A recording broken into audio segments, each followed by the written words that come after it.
এদিকে ঢাকা বিশ্ববিদ্যালয়ের চারুকলা অনুষদে সবাই সোচ্চার হবে নববর্ষের ঐকতানের সুরে। হাতে হাত ধরে সকাল ৯টায় বের হবে বর্ষবরণ আনন্দ শোভাযাত্রায়। এ বিষয়ে আরও বিস্তারিত জানাতে আমাদের সাথে সরাসরি যুক্ত হচ্ছেন সহকর্মী সুলতানা স্বর্ণা। স্বর্ণা, আপনাকে নববর্ষের শুভেচ্ছা। কেমন দেখছেন এবারের আয়োজন, আর শোভাযাত্রায় নতুন কিছু যুক্ত হয়েছে কিনা বিস্তারিত জানাবেন। সেটা প্রথমেই জানাতে চাই নববর্ষের শুভেচ্ছা, এবং তার পাশাপাশি আপনি হয়তোবা আমার পেছনের আয়োজন দেখেই বুঝতে পারছেন আমরা আছি ঠিক চারুকলার সামনে, এবং এবারের মোটিভগুলো কিন্তু ভিন্ন ধর্মী, এবং গত কয়েক বছর ধরে আমরা মঙ্গল শোভাযাত্রায় যেমন দেখেছি তার থেকে অবশ্যই ভিন্ন এবারের আনন্দ বর্ষবরণ শোভাযাত্রা। এবং সেই শোভাযাত্রায় প্রাধান্য পাচ্ছে এবারের গত বছরের যে গণ আন্দোলন ছিল, যে ছাত্র আন্দোলন ছিল, সেই ছাত্র আন্দোলন আপনি হয়তোবা দেখতে পাচ্ছেন। প্রথমেই রয়েছে আমাদের বাঘ, এবং তারপর ইলিশ, নিজে আমাদের জাতিসত্তার পাশাপাশি আমাদের বাঙালিয়ানাকে প্রতিনিধিত্ব করতে, এবং ঠিক তার পরবর্তীতেই কিন্তু আপনারা হয়তোবা দেখতে পাবেন ৩৬শে জুলাইয়ের যে একটি মোটিভ করা আছে, সবচেয়ে বড় মোটিভগুলোর অন্যতম, এবং তার পাশাপাশি রয়েছে মীর মুগ্ধর পানি লাগবে পানি, সেই একটি বোতলের মোটিভ। এবং এরকম ছোট ছোট মোটিভ দিয়ে কিন্তু ফুটিয়ে তোলা হয়েছে গণ আন্দোলন এবং ছাত্র জনতার যে ত্যাগ, সেই ত্যাগের ইতিহাসকে।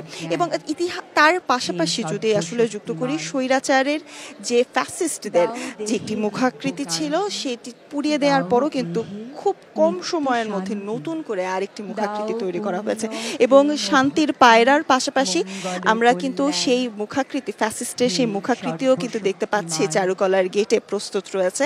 এবং 7টি মোটিভ, বড় বড় 7টি মোটিভ রয়েছে এবারের চারুকলার এই আনন্দ শোভাযাত্রার। এবং তার পাশাপাশি ছোট 7টি এবং মাঝারি আকারেরও কিন্তু 7টি মোটিভ রয়েছে।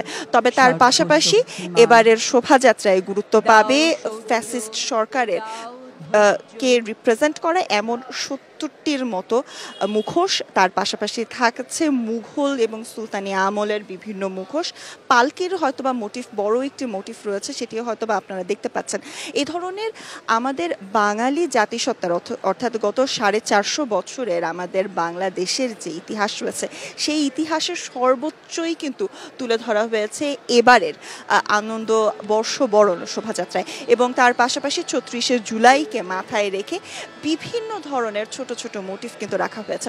এবং তার পাশাপাশি আমরা যখন আয়োজকদের সাথে কথা বলছিলাম, আমাদের কিন্তু আগে থেকেই জানানো হয়েছে এবার ফিলিস্তিনকে রিপ্রেজেন্ট করে, অর্থাৎ ফিলিস্তিনকে প্রতিনিধিত্ব করে এমনও কিন্তু একটি মোটিভ রয়েছে। এবং আমরা সেই তরমুজের একটি বড় একটি মোটিভ কিন্তু দেখতে পেয়েছি। বাম্বার আসার কথা রয়েছে, তাদের আজ পারফর্ম করার কথা রয়েছে, এবং তারাও প্রস্তুত রয়েছেন চারুকলার ভেতরে। আমরা দেখেছি তাদের রিহার্সালও চলছে, অর্থাৎ from the river to the sea Palestine will be free. এই গানটি আমাদের সংস্কৃতি উপদেষ্টা কিন্তু জানিয়েছিলেন আজ এই মঙ্গল শোভাযাত্রার নয়, এবারের আনন্দ শোভাযাত্রায় কিন্তু এই ফিলিস্তিনকে তুলে ধরা হবে, এবং ফিলিস্তিনকে তুলে ধরার জন্য কিন্তু এই গানটিও গাওয়া হবে। এবং সেই সহমর্মিতা প্রকাশের মাধ্যম হিসেবে আমাদের আনন্দ শোভাযাত্রায় তাদের কিন্তু অংশগ্রহণও রাখা হচ্ছে। সেক্ষেত্রে আমরা ফিলিস্তিনের পতাকাও দেখেছি ছোট ছোট। এবং তার পাশাপাশি যদি যুক্ত করি, এবারের একটি অন্যতম আকর্ষণ কিন্তু রয়েছে বাংলার চিরায়ত পটচিত্র যেগুলো রয়েছে।